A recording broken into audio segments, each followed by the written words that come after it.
Okay, I put everybody on mute. We're just going to give it a couple minutes until more people come on.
Good evening, Mark and Barbara. I don't know if you can hear me yet. And Teddy and Sam. Mark, I guess you could hear me now. Looks like you're fully in.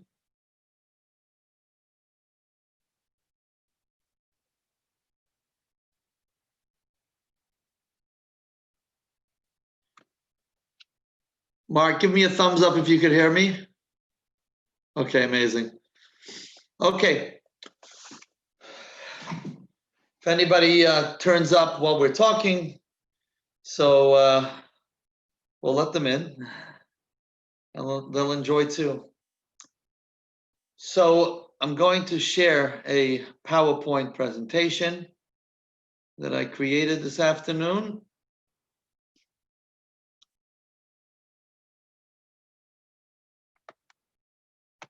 And before we begin, I want to just because I'm with my friends, I want to just tell you why I've always felt, and I mentioned to Devorah, why I always felt this particular essay that we're going to be studying has a personal connection to me, because the Shabbos before any given, and this is, by the way, this is a footnote, not related to anything I'm going to discuss tonight, just as a general introduction, a personal anecdote, that the Shabbos prior to a new month on the Hebrew calendar is called Shabbos Mevarchim. And that Shabbos is the Shabbos that blesses the new month. That's what it's called, Shabbos Mevarchim. Mevarech from Baruch, which means the Shabbos that blesses the new month. All the days and all the blessings, and that follow in the month that follow, are all blessed from that Shabbos. From the blessing that we say on that Shabbos, the special blessing of the new month, as well as from the activities that happen on that Shabbos. One of the things that the Rebbe from the very beginning of his leadership taught was to make a farbrengen on the Shabbos that before a new month, because of the power of the blessing of that Shabbos for all the days of the month. And so my personal little anecdote before we begin is that this discourse was recited by the Rebbe on Shabbos, the Shabbos that blesses the new month of Tammuz, which is the month that we're in now, in 1976. And the connection that I always feel to this is because I was born during that month that follows. So if this is the blessing of the month that follows, and the Shabbos and the energy of that month, of that Shabbos, blesses the month that follows, this has a personal connection to me and to my service in this world. And that's just the way I look at this particular discourse. And so I happen to feel a little favoritism to this essay. It's called The Garments of the Soul. And I'm going to begin with a little introduction. And I hope that I just want to welcome Larry and Betty, who came on. And I think I've welcomed everybody else. So welcome, welcome. I'm going to, everything as I put on a PowerPoint so that I could break up the different points. We're going to go through the first part of this essay, but with an introduction.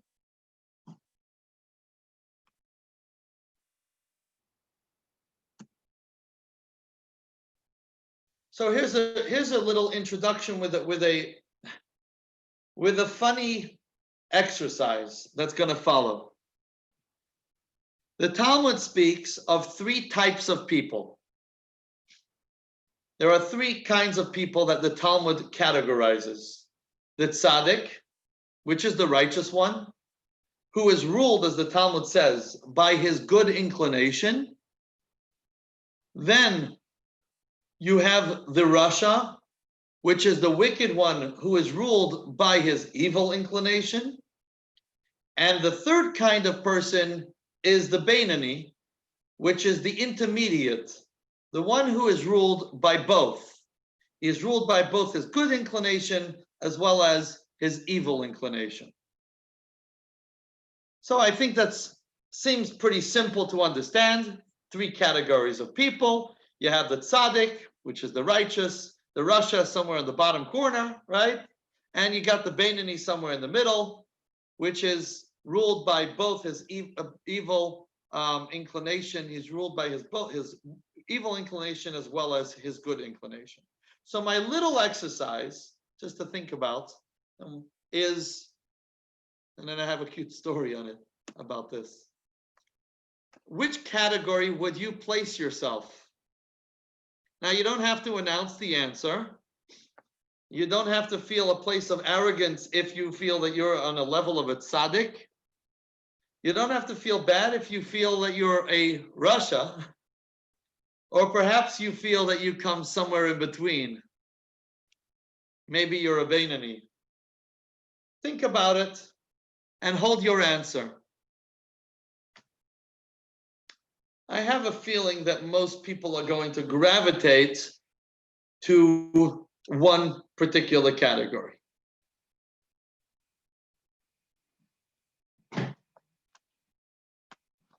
This is an important Talmudic passage, and this will help us understand this particular essay. Now, I want to just mention that while I call this a series of Kabbalah, this is a Hasidic discourse. And Hasidus is based on Kabbalistic concepts. However, the focus of Hasidus is a little bit different than that of Kabbalah. We know that everything has a soul. And so if we have a soul, God has a soul, which means an external, an outer existence, and an inner existence. And so we have an outer existence which is our body, and an inner existence which is our soul. Likewise, God, there is the revealed parts of God, and there is the essence, the hidden parts of God. Kabbalah is sort of the soul that focuses on the Torah, the soul of the Torah.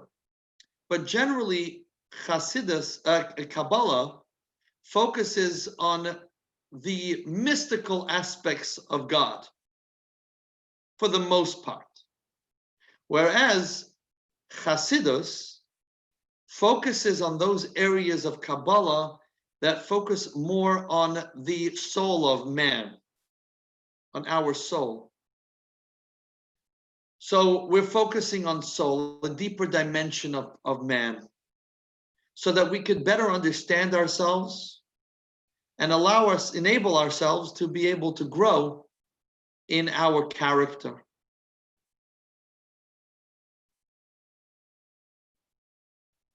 So the Alter Rebbe, Rav Shneur Zalman of Liadi, the founder of the Chabad movement, wrote a book called the Tanya. Now, I know some of you who have attended my classes would be familiar with the book, the Tanya. It's a book the Alter Rebbe wrote because many people were coming. The Alter Rebbe, Alter means old. So he was known as the Old Rebbe, which means the original Chabad Rebbe. And he wrote this book in order to help people who were asking him many questions that were deep soul questions, emotional questions. Now, of course, a lot of them, when you read them, come from a very spiritual place. But the foundations of these responses, actually touch upon the emotional and deeper dimensions of a person and can relate, if we pay attention to them, not only to our spiritual endeavors and character refinement, but also to our emotional, our intellectual, our emotional, and it can help us in a very, very deep way. So the Alter Rebbe wrote this book. He spent many, many years writing and perfecting this book. And the book is known as the Tanya, and it is the fundamental works of Chabad Hasidic philosophy. So as an introduction to our discourse, we are going to begin with a couple points that are taken from the Alter Rebbe's book, the Tanya, which hopefully will make us think a little bit more about this question: in which category would you place yourself, a tzaddik, a rasha, or a beinoni?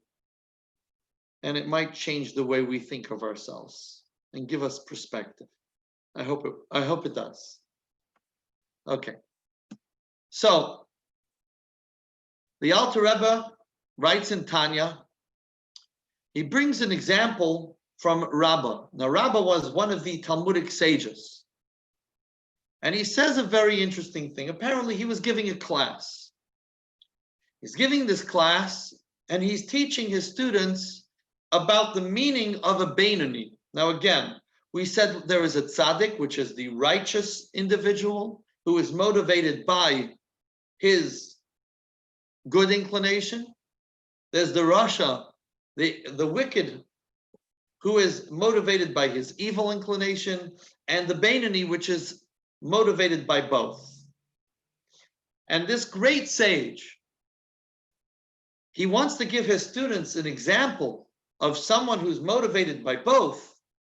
And so he says, I am an example of a beinoni. If you want to know, what is a beinoni? You want to find someone who would fall into that category. He said, I am a beinoni.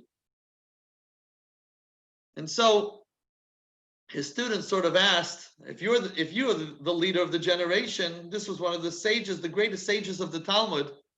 If you are the leader of the generation and you are motivated by both your evil inclination and your good inclination, where does it leave the rest of us? Right?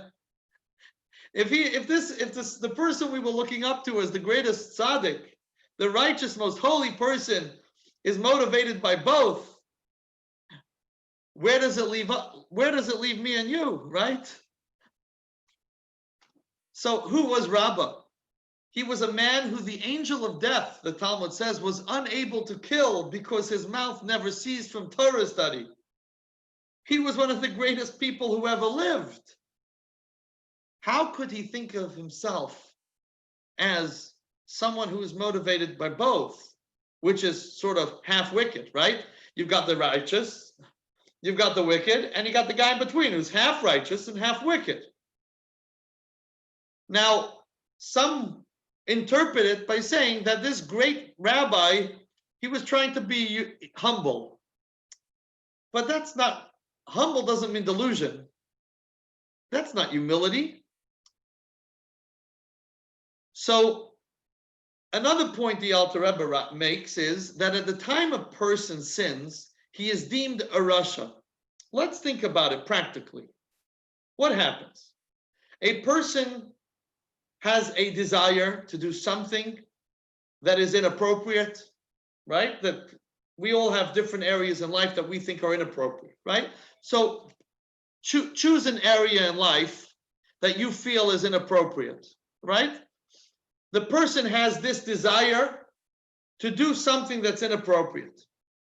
So at the time that he actually sinned and does whatever it is that is inappropriate, at that moment, we would all agree that this person is in the category of a rasha, right? He's wicked.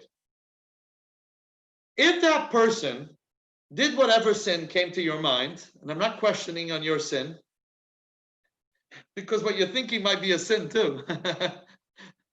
So if this person acted upon his evil inclination, and he did whatever sin it was,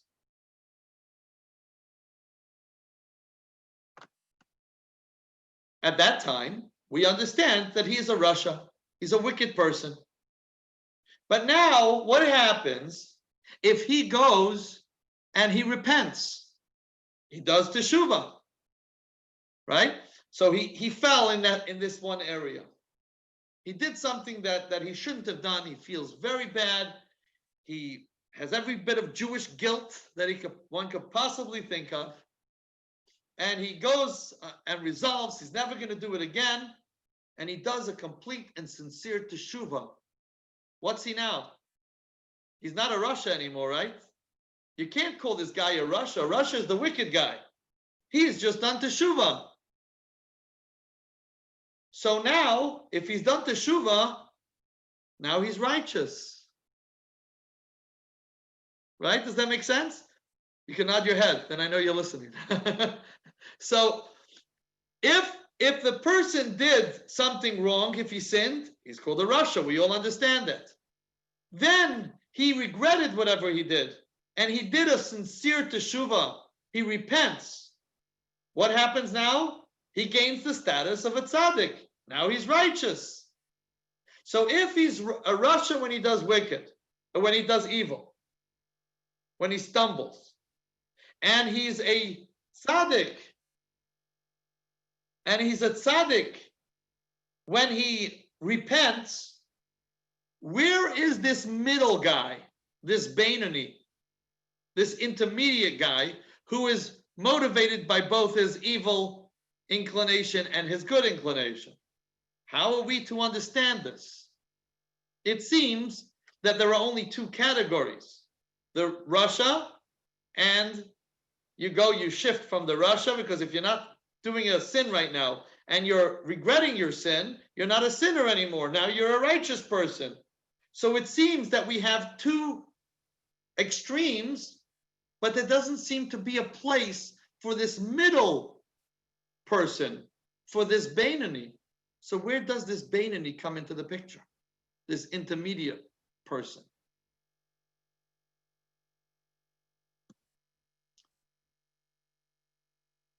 So the Alter Rebbe explains in Tanya as follows. And he says that perfection indeed is not what makes one a tzaddik. If we're looking at the categories of tzaddik, the righteous, and the rasha, the wicked, we have to understand that what makes a person a tzaddik is not his deed. What is it then? Right? If a person does good deeds, so then he's a good person and he's a tzaddik. So he says, no, there's more to it.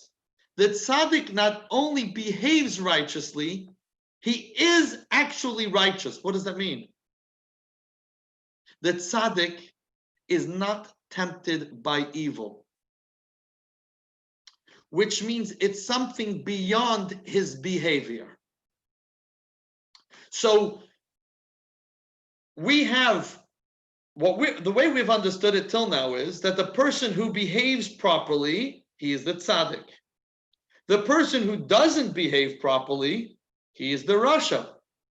Then you can't have a middle ground, because either you're behaving properly or you're not. And once even if you misbehaved and now you're correcting it, if you were judging by one's deeds, now he should be considered a tzaddik. However, if we change the way we think and we understand a tzaddik, the definition of a tzaddik, of a righteous person, that he is actually righteous, that means he has no room for any misdeeds. There is absolutely no room for temptation. As King David says in Tehillim in Psalm 109, Ki libi chalal bekirbi, my heart is slain within me. Ki hargu b'tainis, as the Talmud says, that King David, who sinned at a point in his life, he was able to work on himself and elevate himself to the level of a tzaddik. What's the level of a tzaddik? Where he no longer had a evil inclination. He broke that evil inclination, and from that point forward, King David was not able to sin because he was righteous. So tzaddik, although we might use it for someone who acts righteous, that's not really what a tzaddik is. That's not the true definition of a tzaddik. You know, a father or a mother might call their child a tzaddik because the child did a righteous deed. So it's a borrowed term. But the true definition of a tzaddik is not one who does righteous, but one who is actually righteous. A person who is not tempted by evil because he doesn't have an evil inclination. If we have this understanding, this basis, now we can understand what a Beinoni is. Because you have the righteous who's not capable of sinning, you have the rasha who sins, and you have the intermediate person who is, he's like a hybrid. On the one hand, he's like a tzaddik, on the other hand, he's like a rasha. What does that mean? So the way he behaves is identical to a tzaddik. However, he still has temptation. He still has struggle in his life. So it is only that in his heart, he is the intermediate one, a hybrid of the tzaddik and the rasha. Like the rasha, he may possess a desire for evil, but like the tzaddik, he never actually acts on it. So the Beinoni is the person who hasn't reached the level of a tzaddik. He still has struggle in his life, but he comes to that point in his life where he is able to overcome that struggle, to deal with that struggle, to recognize that struggle is part of my life. It's normal to struggle. It's okay to struggle. And that is my mission. My mission is to struggle and to overcome that struggle. That is the Beinoni. Now we're talking about a Beinoni.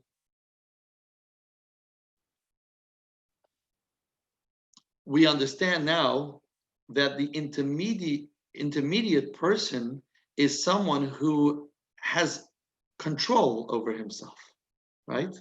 That's the intermediate.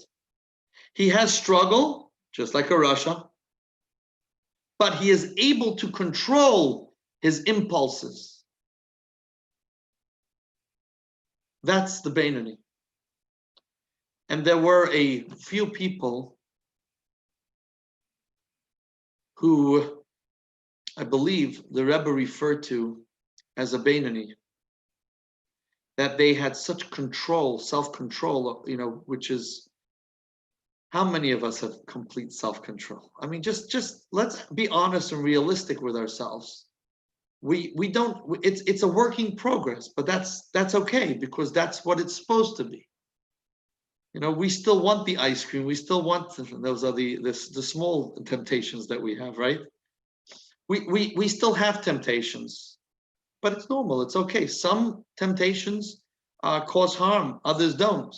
But ultimately, the purpose of man is to be able to be in control. It's not about not having the ice cream when I have temptations, but it's that ability to be able to be completely in control of myself, so that when I have a temptation for something that is not okay, I am able to tell myself, no, that I will not do. That's the Beinoni. The Rasha is the person who is motivated by his evil inclination, and he falls at times. It doesn't mean he's wicked all the time. There are actually, the Alter Rebbe explains, I'm not going to get into it, but the Alter Rebbe explains there are two levels of a Rasha. There's a guy who's always misbehaving. Everything he does, has absolutely no control over himself. And there's the person who's not a Beinoni yet, but he has some control, and he does his best, which I would say is most of us, right? We are that level where we are somewhat in control of ourselves. Look, the fact that we all came to a class tonight to study Torah already shows that everybody sitting here is in some control, unless your spouse forced you to sit here, for those who are sitting with their spouses. So maybe that's why you're here and you have no control, but I'm just kidding. We have control. Most of us have control, somewhat control, but we don't have complete control. Our goal is to try to emulate that Beinoni and to try to build our self-discipline and control. So now if I asked you, which level are you in now? Which category would you place yourself now? So if you said before that you were in the level of Beinoni, we now understand that a Beinoni is someone who has complete self-control. I don't know that I could put myself in the level of a Beinoni. I trip once in a while, right? And now the good news is that Rasha doesn't mean a completely evil person. It just means someone who's motivated by their evil inclination and have temptation, and that's okay. There are extremes within Rasha. Rasha is not, everybody's not, we don't necessarily, we won't label ourselves as Rasha, but the idea is to realize that we still don't have control, and that's okay. Now, I just want to share a little story before you run off. I haven't finished the class, and it's just a joke, but this is true. This is a true story. Someone once turned up years ago. Someone once turned up at our Chabad for classes, and I knew or found out that person was going to another Chabad. So I was curious as to what happened and why that person decided to move to our Chabad. And I happened to know be a very good friend with the other Chabad rabbi. And so I happened to be speaking to him. I said, oh, you happen to know this person. And so the rabbi tells me that he was giving a Tanya class. He was giving a class on the Tanya, on this topic. And he sort of came to the conclusion that we're not a tzaddik, we're not a Beinoni. What are we? If we're not a tzaddik, we're not a Beinoni. There's only one other choice left, and that's a Rasha. And this person was so upset that the rabbi came to this conclusion that this person was a Rasha, that the person decided to get up and did not want to continue going to this rabbi's classes. Moved over to us for a little while and then disappeared. Okay. So I want to make it very clear that while we put ourselves in the category of a Rasha, and this is all an introduction to understand the essay that we're going to be discussing, to understand that a Rasha doesn't mean that you are an evil person. It's normal to be a Rasha because that's how God created us. God created us with temptation. Now, if we are in a place where we have no control at all, then we're in a bad place. But if we're growing and we have some self-control, then we're in a good place, and now we could only grow and become better. So Rasha is not a bad category, although in the Pesach Seder, that's like the worst kind of son that you want to be, because there we're talking about someone, there we are referring to the worst of the Rasha. But I also even think that even within the Pesach Seder, if you really think about it, we're not really talking about such a wicked person. He can't be that wicked if he came to the Pesach Seder, right? So if he came to the Pesach Seder, he can't be that wicked. So we understand that a Rasha can't be the worst of the worst, but there are many levels within a tzaddik, there are many levels within a Rasha, and a Beinoni is somewhere in between. With that introduction, there's one last part that I want to go into. And that is the struggle that we all have. Now, ultimately, when the Alter Rebbe wrote the book of the Tanya, his goal was to give us the tools to become in control of ourselves. Now, raise your hand if you would like to be in complete control of yourself, not of others. I raise my hand. I would love to be in control of myself, which means when someone hurts my feelings, I want to be in complete control and decide when I'm going to get upset and when I'm not. Good example, right? It's a simple example. When I open the refrigerator and look for something to eat in between meals, I want to be in control. Maybe before I open the refrigerator, right? I want to be in control. I want to make the decisions that I shouldn't be driven by my animal soul. That's why it's the evil inclination is called an animal soul in Hasidic terminology, because like an animal goes by its instinct. Not everything an animal does. There are many animals who are wonderful. And we all have pets that we know animals can be wonderful. But the difference between a human being and an animal is that the animal follows its instinct. If there's a bowl of milk in front of a cat and the cat is thirsty, right? The cat doesn't start thinking to itself, oh, wait, should I have it now? You know what? I'm going to leave it till later. So a human being has that ability. That's the gift that we were given. We're given that ability to be in control of our animal soul. And so the Alter Rebbe wrote this book, the Tanya, to be able to give us the tools to be able to do that.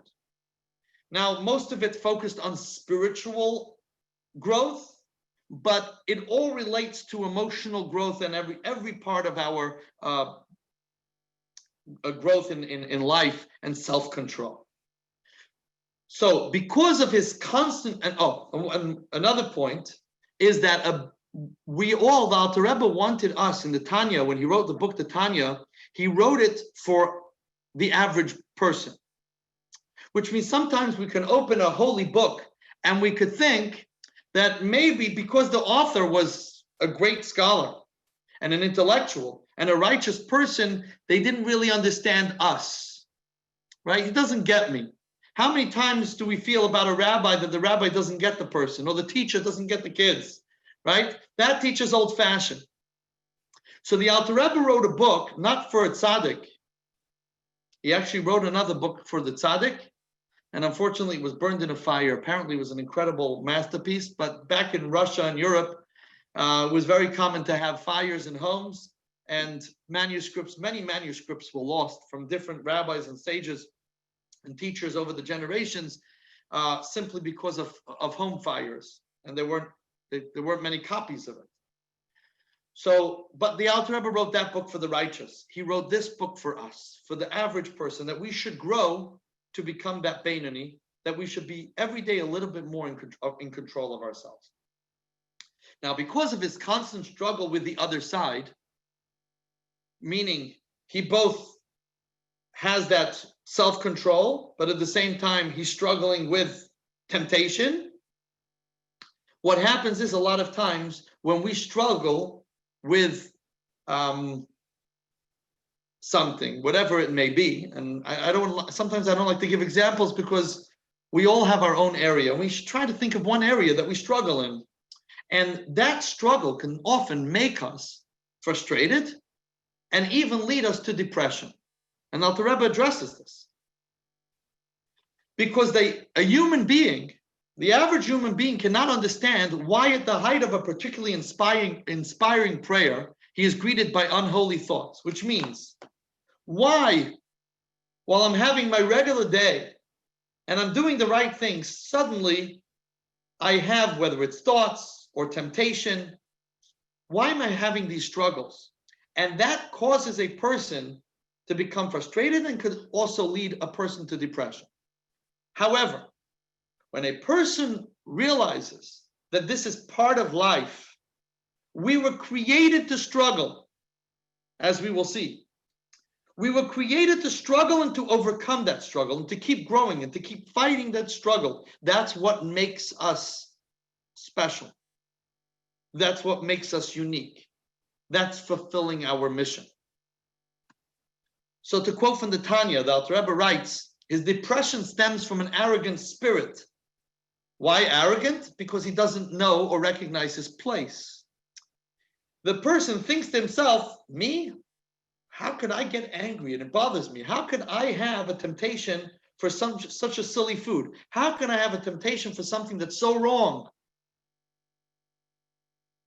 But there's nothing wrong with having the temptation. What's wrong would be if I fall to that temptation, if I can't control myself. But having a temptation, there's nothing wrong. And I can have temptation in the middle of the holiest of thoughts. I can have a bad temptation because that's not something that I control. That's the way God created me as a human being. That human beings, 99.9% of them, or of us, are not tzaddikim and have an evil inclination that we can control and learn to control, but we can't control that temptation. We can only control how that comes into action, as we'll see. Thus, his heart is pained by the fact that he is not on the level of the tzaddik, who certainly does not suffer such inane thoughts. For if he would recognize his place, that he is quite far from the level of a tzaddik, and halavai, which means if only he would be a Beinani and not a Rasha, even for one moment all his days, he would realize that this is the nature of the Beinani and their task to conquer the evil inclination. So if I think that I should be better than this, then I could feel upset. But if I realize that that's my whole life task, to conquer, to fight this evil inclination, to fight those parts of my character that are not the way they should be, that temptation that's causing my character not to be the way it should be, then I'll actually, on the contrary, and not only will I not become depressed from it, I'll actually become happy. I rejoice from struggle, because I know that's what I'm here for. I'm here to not to struggle, but to overcome the struggles. And the struggle is a natural part of being. Thus, let a man's heart not fall, even if he is this way all of the days in this battle, for perhaps it is for this that he was created.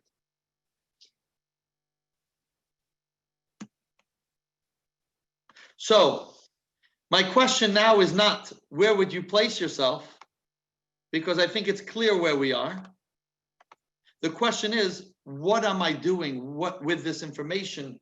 Where am I heading?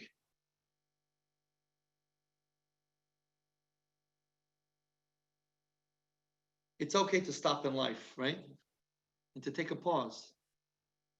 It's not okay if the pause comes in a place where you have no idea where you're heading in life, right? If you take a pause and you have no idea where you're heading, that's a problem. But if you take a pause and you know that you're heading to some good place, then it's a good thing. So even though we know that perhaps we are in the true definition of these categories of people, we might fall within the category of a Rasha. And again, there's a wide spectrum of Rasha. Nevertheless, we're not in a bad place because we know where we're heading. And that is to gain control and to become that Beinoni. And now I want to take you into a story of the Torah. And this is what Chassidus does. Chassidic philosophy, and I'm going to do one story because it's related, but it also gives us that taste of what we're going to be doing in this discourse and what Chassidic philosophy does in general. It takes the simple stories of the Torah, which many of us read like a novel, they're just stories. And perhaps we're supposed to learn Torah means lessons, so we learn a lesson from them. But within each word and each paragraph of the Torah, there are deep codes and messages. And one example, which Chassidus brings, but is actually from the Zohar, which is Kabbalah, is a verse, "Make for me delicacies such as I love." Does anybody want to guess where this comes from? You could put it in the chat box or raise your hand and I'll take you off mute. If anybody wants to guess where this comes from, where does this verse, "Make for me delicacies such as I love," come from? Anyone? Who said it to who? That's a more simple question. Anyone? Want to either raise your hand or put it in the chat box. It's up to you.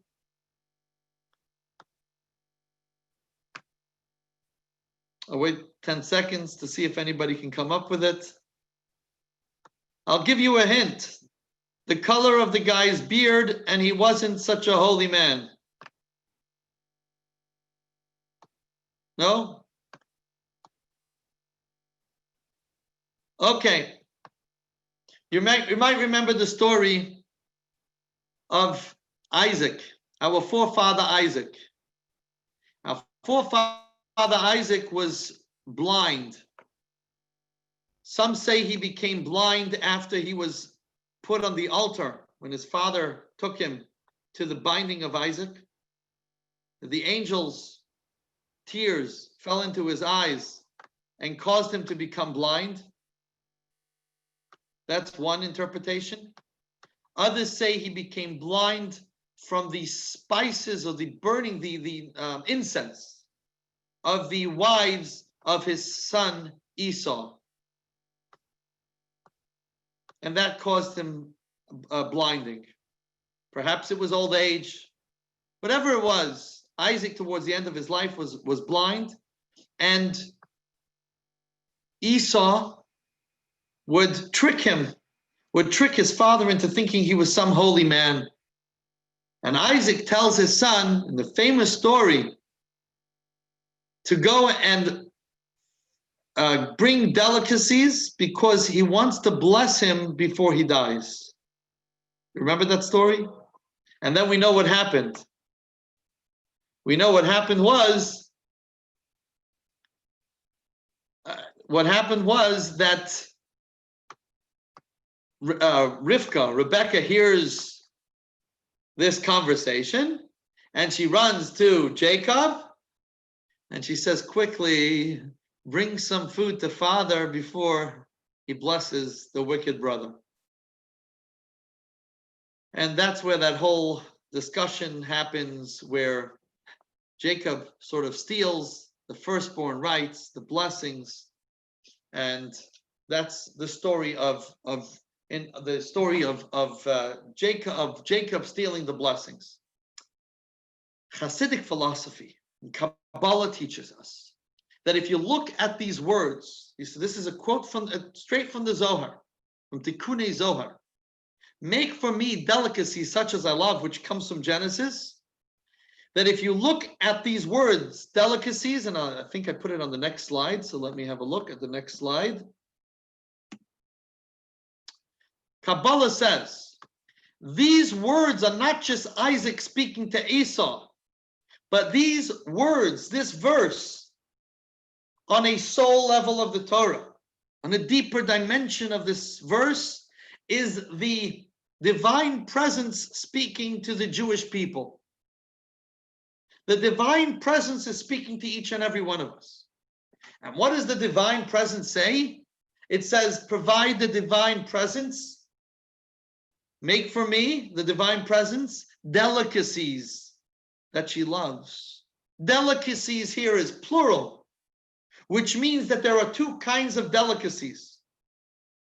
There are two kinds of delicacies. So when we talk about food, there are two kinds of foods. There's a food that is naturally sweet. There are also people like that, by the way, that are naturally sweet, and the people who are not naturally sweet, and they have to work on themselves, right? The tzaddik and the rasha. Okay, so there are two kinds of foods. There's the food that's naturally sweet, and then there's those foods that you have to spice in order to enjoy. That's the difference between these two delicacies, that God says, I want everyone in this world, all kinds of people, to bring me delicacies, which means do the service that you are supposed to do. The tzaddik, the righteous, has natural sweetness, natural light, is not motivated by any evil inclination. As King David said, I broke it. I slain my evil inclination with fasting. So he broke his evil inclination. So the tzaddik is living a life of total spirituality, holiness, sweetness, and light without any struggles. Everything comes naturally sweet. No struggles of character. The true righteous person doesn't get angry. Now, they might get angry, but they get angry for, let's say, their child, or they get angry for the sake of the Torah, right? Because anger is not necessarily a bad thing. If anger comes from arrogance, that's when anger is a bad thing. Which means if I'm angry because someone hurt me, that's coming from a bad a negative place. If I'm angry because someone hurt my spouse or my child, that's not a bad place. That's not a bad kind of anger. The Beinoni is the person like us who struggles for bitterness and darkness. But yet, we're still not a Beinoni, because the Beinoni, as we said, he's the hybrid. The Beinoni never falls to those struggles. So the Beinoni may have a sense of anger, but controls that anger. That's the key. I struggle, but I don't express it. I have control over myself. That's the Beinoni. The Beinoni is the person who struggles. And God wants both kinds of delicacies. The tzaddik, the task of sweetness and light. But for most of us, what God wants is the struggle of bitterness and darkness. But for us to overcome that, to become in control of our struggles. And with that, we can go in, for the next 10 minutes, we're going to go in to the basis of this essay. This essay discusses two biblical tales that we actually studied read in the Torah a couple weeks ago. One was in the Torah portion, the other one was in the Haftarah, which comes from the prophets. And we read about two very similar stories. We're going to try to contrast these two stories because many people question the stories. Story number one, the Jewish people are feeling insecure. Now, let's try to remember where these Jewish people had just been. Anybody here ever witnessed the splitting of a sea? Right? These people had, just a little while earlier, not that many months earlier, maybe 2.5 months earlier, 3 months earlier, whatever it was, 6 months earlier at most, these people had witnessed the greatest miracles, God revealing himself, the voice of God at Mount Sinai, the exodus from Egypt, the splitting of the sea, and yet they felt insecure. Despite the miraculous nature of Exodus and promise that they will conquer the land, they nevertheless want to fight a conventional battle, including the use of spies. And what God realizes after the story is that these people hadn't left that slave mentality. They haven't grown up yet.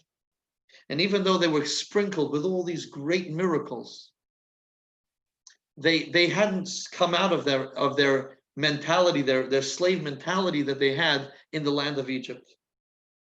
And what happens is, in this story, Moses says to God, the Jewish people want to send spies. Is it okay or not? And God says, Moses, shlach lecha l'daitcha. He says, send it lecha for yourself. And Rashi explains, it means under your own, make your own decision. You decide.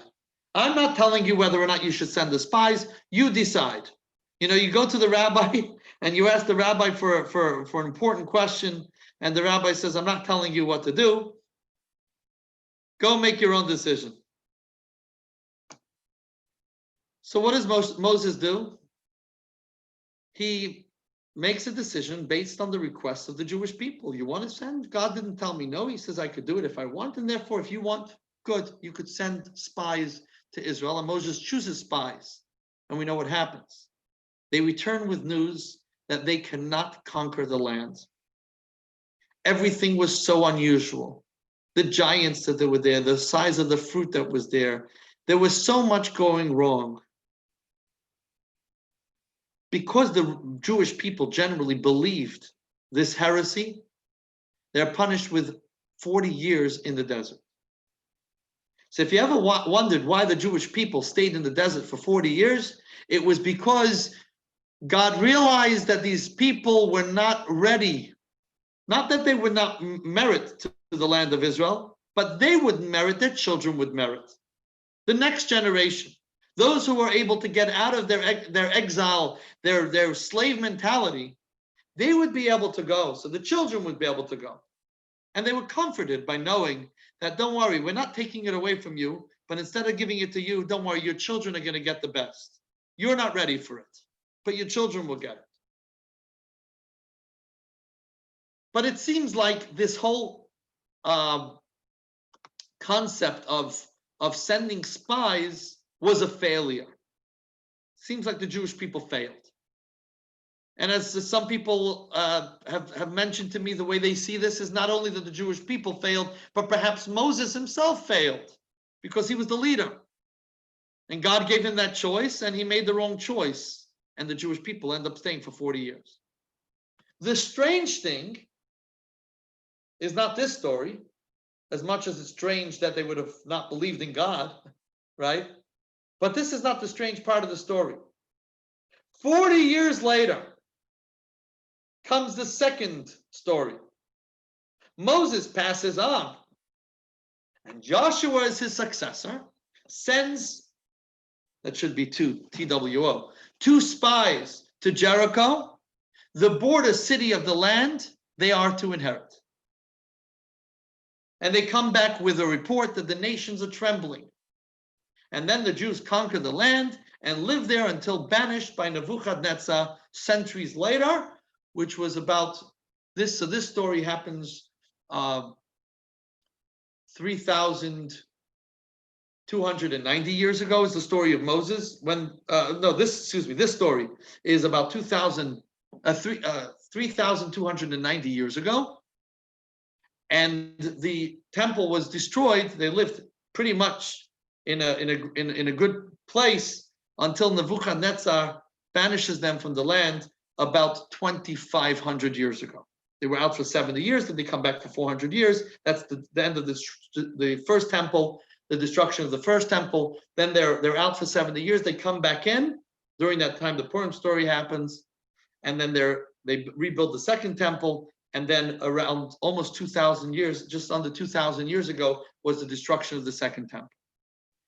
But what's interesting and strange is that what they wanted to do 40 years earlier was to send spies. God says, no, I'm not telling you what to do, but if you want to do it on your own. And it seems that they failed.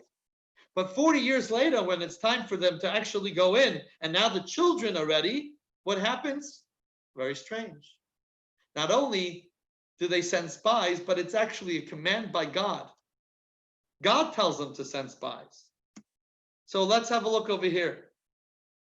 We see here the difference. We contrast the spies that Moses sent and the spies that were sent by Joshua. In our discourse, which is based on a discourse of the Alter Rebbe, the Rebbe points out two basic differences between the spies of Moses and those of Joshua. Difference number one is that God did not command Moses to send spies. Their mission was, as it were, optional, whereas with Joshua, the spies' mission was commanded by God. So the difference between the first difference is that with Moses it was optional, with Joshua it's a command. And the question is why? Why the difference?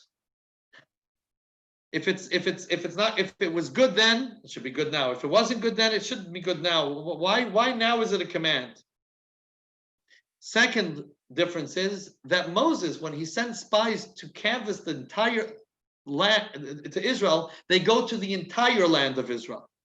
They look over the entire land of then Canaan, the land of Canaan, which was the land of 7 nations. Well, Joshua, his spies only go to Jericho. And from Jericho, they were able to spy out the entire land of Israel. But they stopped in Jericho. I don't know if anybody here has been to Jericho. Oh, good. Mark has been to Jericho. I don't see everybody's faces. Let me see. Anybody else? Raise your hand if you've been to Jericho. No, not yet. This time I wouldn't go to Jericho. But I've been to, the closest I got to Jericho is a place called Mitzpeh Yericho, which means the lookout of Jericho. And from there, you could actually see the entire Jericho. You see the mountains around the area where Moses passed away and where he was able to see the entire land of Israel, as we're taught that Moses, before he passed away, he says, if I'm not able to go into the land, let me at least see the land. And from the top of a mountain called Har Nebo, the Mount Nebo, Moses stands there and he looks over the entire land of Israel. And you could see that from a distance, that area. Obviously, we don't know exactly which mountain it is.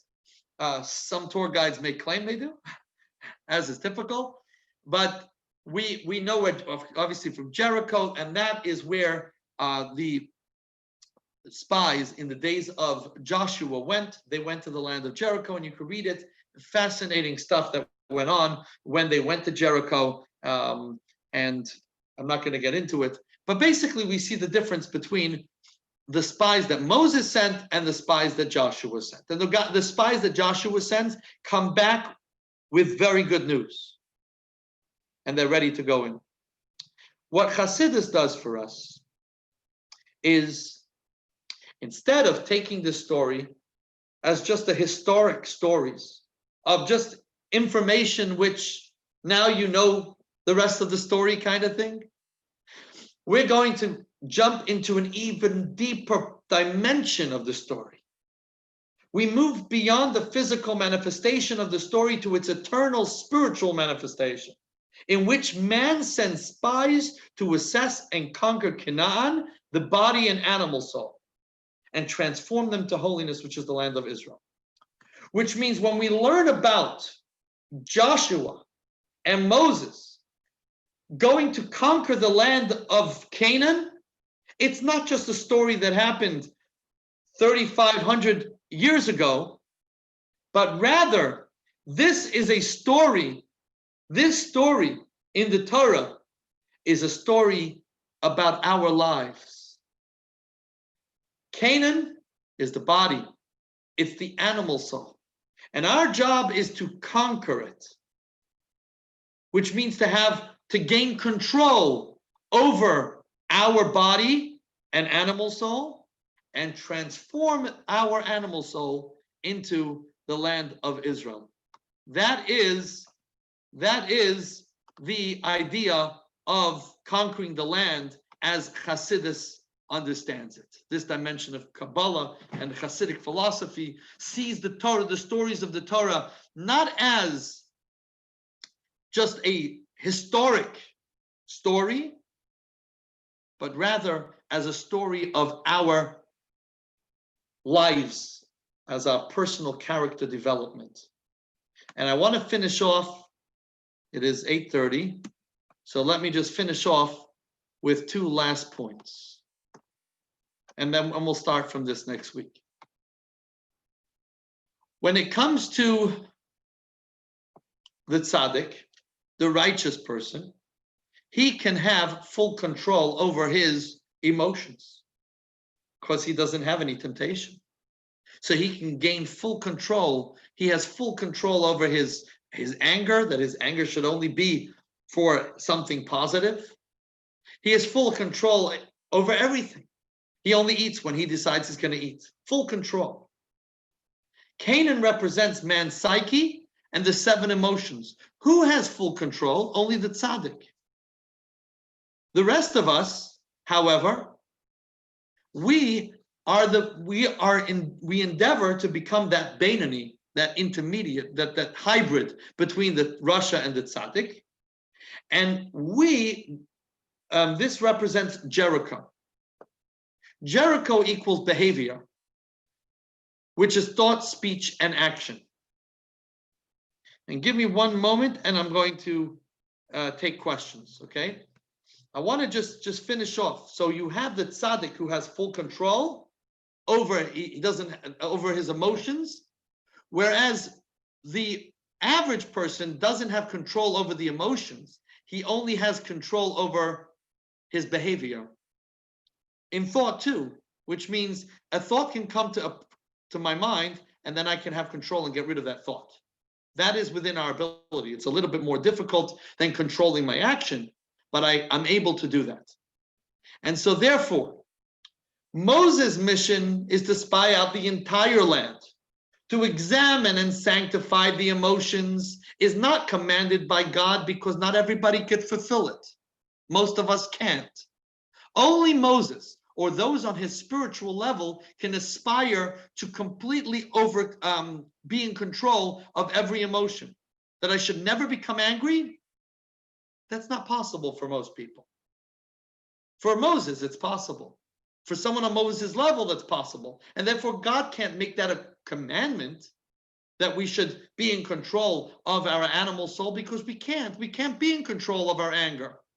We can be in control of how we let that anger out, how that anger goes from thought, speech to action. That we can be in control. But our emotions, that we cannot be in control. And shlach lecha, that's why it says, send for yourself, according to your judgment. Moses, you could judge, you could decide, but most people can't. Moses thought he was sending righteous people. Unfortunately, they weren't ready to be in control of their emotions. Whereas when it came to Joshua, his mission is an unqualified commandment for everyone. Since the conquest of Jericho, one's behavior, Jericho represents behavior. In fact, the Hebrew word for Jericho, and we'll get into this next week, the Hebrew word for Jericho is yerecho, comes from reach, smell. Smell is much like a garment. It's an outer thing. It's an external. It's not the inner. It represents garments, and the thought, speech, and actions are the garments of one's soul. So that is in the reach of every human being. That's the level of Beinani. Now we can understand why, when it comes to Moshe, he sends them. God doesn't command him because he can't command him. It's something that's only for the tzaddik. However, when it comes to Yeshua, even though before God had said not to send spies, on a spiritual level we can understand, because it represents Jericho, which is our behavior, and that we have control. And therefore there's a commandment for us to become that Beinani, to lift ourselves up, to become in control of ourselves, to work on ourselves so that we can become better people. And next time someone annoys us, we can have full control of ourselves. Next time we walk into the kitchen and we see food, or walk past a place of something that creates a desire within us, the fact that we have the desire for the food or become angry, that is human. That's okay. But if we can become in control of ourselves, that's our task. That's our mission. And that's all I'm going to do for today. Give me 1 second. I know some people